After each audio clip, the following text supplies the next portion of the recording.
Robert never imagined a simple stop at Burger King would turn into the most humiliating moment of his life. He was just like any other teen, quiet, gentle, happiest when he was playing video games or watching movies with his two close friends. But for reasons he could never understand, 3 boys from his school had made him their favorite target. They mocked him in the hallways, pushed him on the bus, whispered awful things behind his back, and no matter where he went, they always seemed to find him. That afternoon, Robert just wanted one peaceful meal. He sat in a corner booth with his Whopper, letting the warmth of the restaurant ease a long day. But before he could take a second bite, shadows fell across his table. He froze. "Hey, kid, what you got there?" one teen sneered, leaning in with a fake smile that made Robert's stomach churn.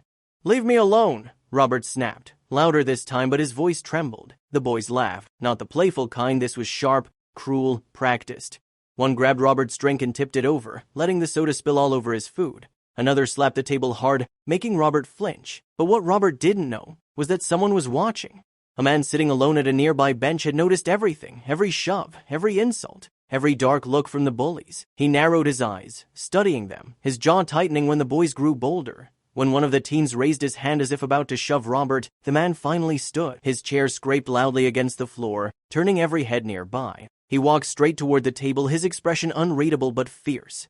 "Gentlemen," he said sharply, "what exactly are you doing?" The teens froze, startled, but quickly recovered with forced smiles. "Just playing, sir," one replied casually, as if nothing was wrong.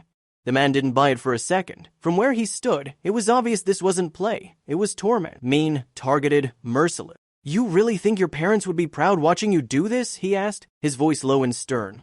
The boy shifted uncomfortably but still tried to act tough. The man sighed, turning to Robert. "Come on, son, let's get you another meal. You can sit with me." Robert felt a wave of relief. For the first time that day, someone had stepped in. Someone cared. But the man had no idea. He was leaving too soon. Because the moment he walked away to order fresh food, the bullies closed in again, angrier now, embarrassed they had been called out. One shoved Robert out of his seat. Another whispered something cold and threatening.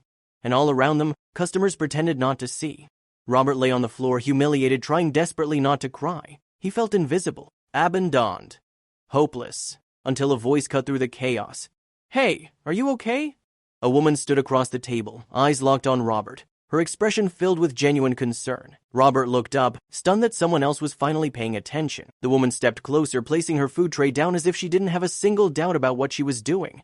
"Do you know these guys?" she asked gently. "Yeah," one bully cut in quickly, rolling his eyes. "We go way back." His voice dripped with sarcasm, but the woman wasn't fooled. She straightened her shoulders, walked right past the smirking teens, and sat down beside Robert with quiet confidence.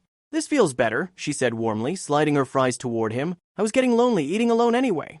The bullies hesitated. Something in her calm, fearless presence unsettled them, like they suddenly weren't as powerful as they thought. And just like that, they backed off, muttering under their breath as they slunk away. Robert stared at her, confused but grateful. Why did you sit with me?"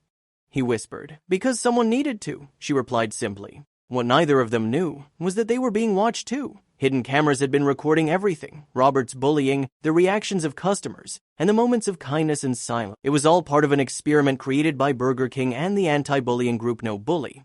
Their goal? To see how many people would defend a child compared to how many would defend their food. At the same time, the teens were harassing Robert. Employees bullied the burgers, smashing them, squishing them, serving them ruined.